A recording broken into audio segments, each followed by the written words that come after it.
Oh, hello. It's a snowy day, and I am going to sit outside with birdseed in my hand to see if birds will eat out of my hands. If you want to join me.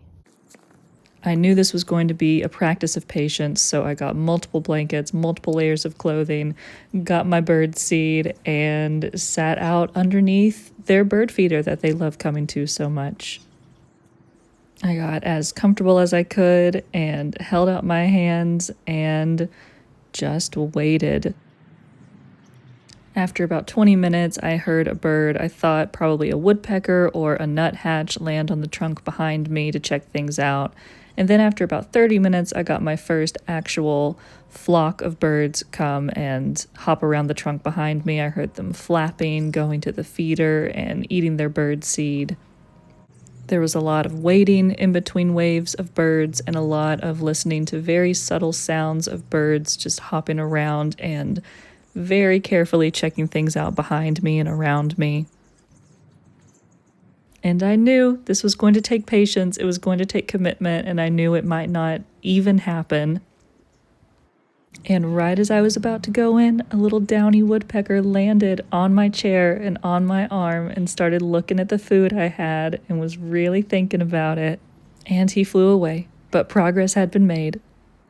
A few minutes later, a little wren flew down and landed on me and hopped away pretty quickly. I was trying so hard to keep my eyes closed, but I really wanted to see what was happening, so I was squinting and peeking and opening my eyes just to get a little glimpse of the bird that was landing on me or that was hopping around by my feet.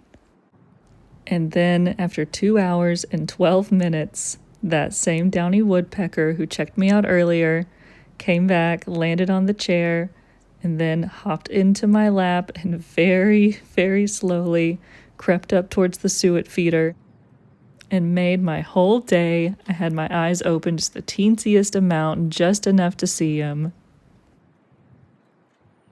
And finally took some bites of the suet from my lap.